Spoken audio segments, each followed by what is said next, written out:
Hi guys, good afternoon. So ഇന്ന് date പറയുകയാണെങ്കിൽ 6th December 2024 ആണ്.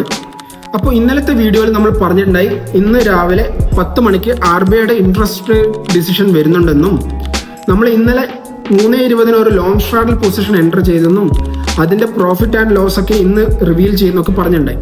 സോ ഏകദേശം ഇന്ന് രാവിലെ നോക്കുകയാണെങ്കിൽ മാർക്കറ്റ് ഓപ്പൺ ചെയ്തതിന് ശേഷം 9:43 നമ്മുടെ പൊസിഷൻ നമ്മൾ സ്ക്വയർ ഓഫ് ചെയ്തിട്ടുണ്ടായി. സോ ഏകദേശം നമ്മൾ നോക്കുകയാണെങ്കിൽ 35,724 റുപ്പീസ് നമ്മൾ പ്രോഫിറ്റ് ജനറേറ്റ് ചെയ്തിട്ടുണ്ട്. അതായത് ഏകദേശം 40 മിനിറ്റ്സ് കൊണ്ടാണ്, അതായത് ഇന്ന് ഒരു 30 മിനിറ്റ്സും ഇന്നലെ ഒരു 10 മിനിറ്റ്സും, അപ്പോൾ 40 മിനിറ്റ്സ് കൊണ്ടാണ് നമ്മൾ ഏകദേശം ഒരു 35,000 പ്രോഫിറ്റ് ജനറേറ്റ് ചെയ്തത്. സോ ഇങ്ങനെ നല്ല നല്ല ട്രേഡ്സ് ഒക്കെ എടുക്കാൻ നിങ്ങൾക്ക് പഠിക്കണമെന്നുണ്ടെങ്കിൽ നമ്മുടെ വാട്സപ്പ് നമ്പറായ 7356293633 DM ചെയ്യുക. അപ്പോൾ ഹാപ്പി വീക്കെൻഡ്, ബൈ.